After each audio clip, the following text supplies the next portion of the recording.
Hello viewers, welcome back to my channel. Made in കൊച്ചിയുടെ മറ്റൊരു വീഡിയോയിലേക്ക് എല്ലാവർക്കും എൻ്റെ സ്വാഗതം. അപ്പോൾ ഇന്നത്തെ വീഡിയോ മെയിനായിട്ട് എടുക്കാൻ ഉദ്ദേശിക്കുന്നത് 491 എന്ന് പറയുന്ന സ്കിൽഡ് റീജിയണൽ വർക്ക് വിസയെ പറ്റിയിട്ടാണ്. അത് അപ്ലൈ ചെയ്യുന്നതിന് മുമ്പ് നമ്മൾ അറിഞ്ഞിരിക്കേണ്ടതായ 12 കാര്യങ്ങളുണ്ട്. ഈ 491 വിസ വെച്ചിട്ട് എങ്ങനെ നമുക്ക് PR നമുക്ക് പാത്വേ ചാനൽ ചെയ്യാൻ പറ്റുമെന്നുള്ളതും ഈ വീഡിയോയിൽ എടുക്കാൻ ഉദ്ദേശിക്കുന്നുണ്ട്. അപ്പോൾ നമുക്ക് ഒട്ടും താമസിപ്പിക്കാതെ തന്നെ വീഡിയോയിലേക്ക് കിടക്കാം. ഓക്കെ, അപ്പൊ ആദ്യമേ തന്നെ ഗൂഗിളിൽ 491 വിസ ഓസ്ട്രേലിയ എന്ന് അടിച്ചു കൊടുക്കണം. ആദ്യമേ തന്നെ നമ്മൾ ini.homeaffairs.gov.au എന്ന് പറയുന്ന വെബ്സൈറ്റ് ആയിരിക്കും കാണുന്നത്. അത് ഓസ്ട്രേലിയൻ ഗവൺമെന്റിന്റെ വെബ്സൈറ്റ് ആണ്. ആ കാണുന്ന ഫസ്റ്റ് വെബ്സൈറ്റിൽ നമ്മൾ ക്ലിക്ക് ചെയ്യുക. ആ ലിങ്ക് ക്ലിക്ക് ചെയ്യുന്ന സമയത്ത് ഏകദേശം ഇതുപോലെ ഇരിക്കും അതിന്റെ വെബ് പേജ്. അപ്പോൾ മെയിനായിട്ട് സബ് ക്ലാസ് 491 പറ്റിയിട്ടുള്ള ഡീറ്റെയിൽസ് ആ വെബ്സൈറ്റിൽ കിടപ്പുണ്ടാവുള്ളൂ. സ്വല്പം സ്ക്രോൾ ചെയ്ത് കഴിഞ്ഞോണ്ടേ ഇതിൽ 2 ഓപ്ഷൻ കിടപ്പുണ്ടാവും. ഒന്ന് skilled work regional visa main ആപ്ലിക്കൻറ്റും പിന്നെ സബ്സിക്വൻറ്റ് എൻട്രൻറ്റും. ഈ 2 ഓപ്ഷൻസിനെ പറ്റിയിട്ടുള്ള വ്യത്യാസം ഞാൻ പറഞ്ഞുതരാം. അപ്പോൾ മെയിൻ ആപ്ലിക്കൻ്റ് എന്ന് പറയുന്നതാണ് ആപ്ലിക്കേഷൻ്റെ സമയത്ത് എലിജിബിലിറ്റി ഒക്കെ നോക്കിയിട്ട് നമ്മൾ ഇപ്പോൾ റീജിയണൽ ഏരിയയിൽ നമുക്ക് വർക്ക് ഓഫർ കിട്ടിയിട്ടുണ്ടോ, പിന്നെ നമ്മൾ അവിടെ നിന്നിട്ടുണ്ടോ, നമ്മുടെ എലിജിബിലിറ്റീസ് നോക്കിയിട്ട് അപ്ലൈ ചെയ്യുന്ന മെയിൻ ആപ്ലിക്കൻറ്റിനെ പറ്റിയിട്ടാണ് ലെഫ്റ്റ് സൈഡിലെ വിസ പറയുന്നത്. അതേസമയം സബ്സിക്വൻറ്റ് എൻട്രി എന്ന് പറയുന്നത് ഈ മെയിൻ ആപ്ലിക്കൻറ്റിൻ്റെ ഒപ്പം അപ്ലൈ ചെയ്യുന്ന ആള്, വൈഫ് ആവാം, അല്ലെ സ്വന്തം പിള്ളേരാവാം, അല്ലെ പേരൻസ് ആവാം, അങ്ങനെയുള്ളവർക്കാണ് സബ്സിക്വൻറ്റ് എൻട്രി എന്ന് പറയുന്നത്. അപ്പോൾ ഇത് രണ്ടുമാണ് മെയിൻ സംഭവം. പിന്നെ ഇതിനകത്തെ കോസ്റ്റ് ആദ്യം തന്നെ കാണിച്ചിട്ടുണ്ട്. ഏകദേശം 4770 ഓസ്ട്രേലിയൻ ഡോളറാണ് വരുന്നത്. പിന്നെ ഈ വിസ ഗ്രാൻഡ് ആയി കഴിഞ്ഞാൽ 5 വർഷത്തെ സ്റ്റേ ആണ് ഗവൺമെന്റ് പറയുന്നത്.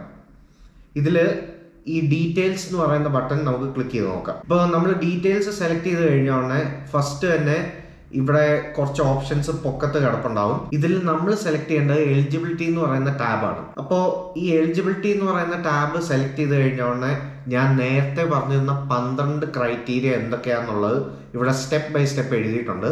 അപ്പോൾ നമുക്ക് ഫസ്റ്റ് ക്രൈറ്റീരിയ എന്താണെന്ന് നോക്കാം. ആദ്യം തന്നെ നമുക്ക് 491 വിസയ്ക്ക് അപ്ലൈ ചെയ്യണമെന്നുണ്ടെങ്കിൽ നമ്മൾ ഇൻവൈറ്റഡ് ആയിരിക്കണം ഗവൺമെന്റിൽ നിന്ന്. അപ്പോൾ എങ്ങനെയാണ് നമ്മൾ ഇൻവൈറ്റഡ് ആവുന്നത്? നമ്മൾ എക്സ്പ്രഷൻ ഓഫ് ഇൻട്രസ്റ്റ് അഥവാ EOI എന്ന് പറയുന്നത് സ്കിൽ സെലക്ട് എന്ന് പറയുന്ന ഗവൺമെന്റ് വെബ്സൈറ്റിൽ നമ്മൾ രേഖപ്പെടുത്തണം. അത് രേഖപ്പെടുത്തുന്ന സമയത്ത് നമ്മൾ എലിജിബിൾ ആണെന്നുണ്ടെങ്കിൽ ഗവൺമെന്റ് നമുക്ക് ഇൻവിറ്റേഷൻ നമുക്ക് സെൻഡ് ചെയ്യും. ആ ഇൻവിറ്റേഷൻ കിട്ടിയതിന് ശേഷമാണ് നമുക്ക് അപ്ലൈ ചെയ്യാൻ പറ്റുള്ളൂ ഈ വിസയ്ക്ക്. അടുത്തതെന്ന് പറയുന്നത് ബി നോമിനേറ്റഡ് ഓർ സ്പോൺസേർഡ് ആണ്.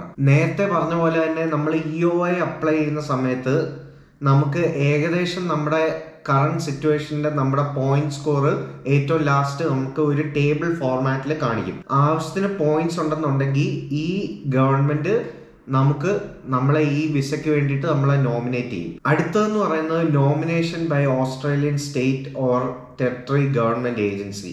അപ്പോൾ ഞാൻ നേരത്തെ സൂചിപ്പിച്ച പോലെ തന്നെ പല സ്റ്റേറ്റ്സ് ഉണ്ട് ഓസ്ട്രേലിയയിൽ. ഏകദേശം 8 സ്റ്റേറ്റ്സ് ആണ് ഓസ്ട്രേലിയയിൽ മൊത്തം വരുന്നത്. ACT, NSW, northern territory, Queensland, south Australia, Tasmania, Victoria and WA. അപ്പോൾ ഈ 8 സ്റ്റേറ്റിലും ഈ ക്രൈറ്റീരിയ നോമിനേഷൻ പ്രോസസ്സും ഡിഫറെൻ്റ് ആണ്. പക്ഷേ അതോർത്ത് ടെൻഷൻ അടിക്കണ്ട.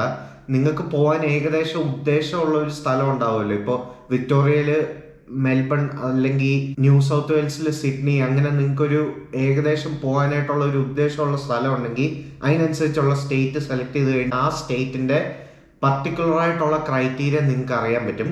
അതിനനുസരിച്ച് നിങ്ങൾക്ക് അപ്ലൈ ചെയ്യാൻ പറ്റും. അടുത്ത ഓപ്ഷൻ എന്ന് പറയുന്നത് sponsorship by an eligible relative എന്നാണ്. അപ്പൊ പേര് സൂചിപ്പിക്കുന്ന പോലെ തന്നെ നമ്മുടെ ഏതെങ്കിലും എലിജിബിൾ ആയിട്ടുള്ള ഒരു ബന്ധു, നമ്മുടെ പേരന്റ് ആവാം, നമ്മുടെ സ്വന്തം മക്കളാവാം, നമ്മുടെ ബ്രദർ, സിസ്റ്റർ, അല്ലെ നമ്മുടെ aunty, adoptive aunty, nephew, grandparent, cousin, ഇങ്ങനെയുള്ള ഇത്രയും എലിജിബിൾ ആയിട്ടുള്ള ആൾക്കാർക്ക് നമ്മളെ നോമിനേറ്റ് ചെയ്യാൻ പറ്റും അഥവാ സ്പോൺസർ ചെയ്യാൻ പറ്റും ഈ വിസയ്ക്ക്. ആകെപ്പാടെയുള്ള കണ്ടീഷൻ എന്ന് പറയുന്നത് നമ്മളെ സ്പോൺസർ ചെയ്യുന്ന ആൾക്കാർ 18 വയസ്സ് അഥവാ അതിന് മുകളിലായിരിക്കണം.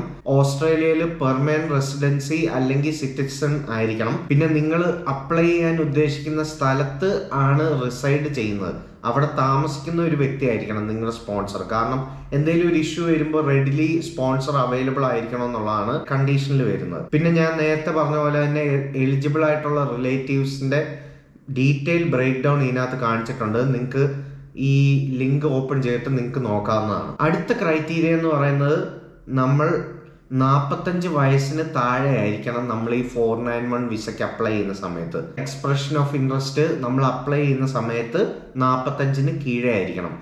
അത് അപ്ലൈ ചെയ്തതിന് ശേഷം 45 പൊക്കത്തോട്ട് പോയി കഴിഞ്ഞാൽ വലിയ കുഴപ്പമില്ല. പക്ഷെ EOI അപ്ലൈ ചെയ്യുന്ന ടൈമിൽ 45 താഴെ ആയിരിക്കണം. അടുത്ത ക്രൈറ്റീരിയ എന്ന് പറയുന്നത് have A suitable skill assessment ആണ്.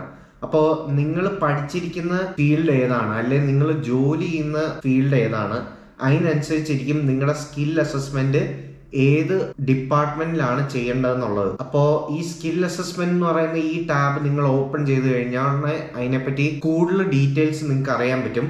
ഇപ്പൊ എൻ്റെ ഒരു ഉദാഹരണത്തിന് പറയാന്നുണ്ടെങ്കിൽ ഞാൻ എഞ്ചിനീയറിംഗ് ഫീൽഡാണ് ഞാൻ നാട്ടിൽ ചെയ്തിരുന്നത്. അപ്പൊ ഞാൻ ഇവിടെ വന്നതിന് ശേഷം എഞ്ചിനീയേഴ്സ് ഓസ്ട്രേലിയ എന്ന് പറയുന്ന അതോറിറ്റിയിലാണ് സ്കിൽ അസസ്മെന്റ് ചെയ്തിരുന്നത്. അപ്പൊ ആ സ്കിൽ അസസ്മെന്റിന് വേണ്ടി ചെയ്തിരുന്ന സ്റ്റെപ്സ് എഞ്ചിനീയേഴ്സ് ഓസ്ട്രേലിയന് മാത്രം എക്സ്ക്ലൂസീവ് ആയിട്ടുണ്ടായിരുന്ന സ്റ്റെപ്സ് ആയിരുന്നു. ഇപ്പോൾ അതേസമയം നമ്മൾ ഒരു അക്കൗണ്ടന്റ് ആണെന്നുണ്ടെങ്കിൽ അക്കൗണ്ടന്റിന് വേണ്ടിയിട്ടുള്ള സ്കിൽ അസസ്മെന്റ് ചെയ്യുന്ന അതോറിറ്റി വേറെയാണ്, അതിനുള്ള സ്റ്റെപ്സും വേറെയാണ്.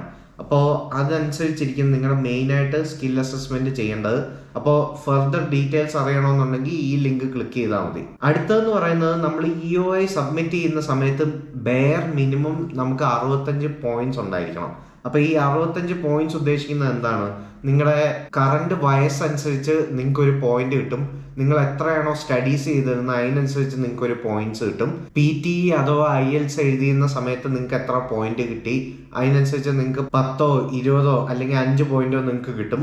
അങ്ങനെ ആ ഒരു പോയിന്റ്സ് ബ്രേക്ക് ഡൗൺ അറിയണമെന്നുണ്ടെങ്കിൽ ഞാൻ നേരത്തെ ചെയ്തിരുന്ന PR പോയിന്റ്സ് കാൽക്കുലേറ്റർ എന്ന് പറയുന്ന യൂട്യൂബ് വീഡിയോ നിങ്ങൾക്ക് നോക്കാവുന്നതാണ്. അതിനെപ്പറ്റി ഡീറ്റെയിൽ ആയിട്ട് ഞാൻ ഒരു വീഡിയോ ചെയ്തിട്ടുണ്ടായിരുന്നു. ആ വീഡിയോ ഞാൻ എൻ്റെ ഡിസ്ക്രിപ്ഷൻ ബോക്സിൽ കൊടുക്കുന്നതാണ്. അപ്പൊ നിങ്ങൾക്ക് feel free to check out. അടുത്തതെന്ന് പറയുന്നത് ഇംഗ്ലീഷ് ലാംഗ്വേജ് ആണ്. അപ്പൊ ഇംഗ്ലീഷ് ലാംഗ്വേജ് ഞാൻ നേരത്തെ പറഞ്ഞ പോലെ തന്നെ IELTS PTE എന്നും പറയുന്ന ഒരു ഇംഗ്ലീഷ് ടെസ്റ്റ് ഉണ്ട്.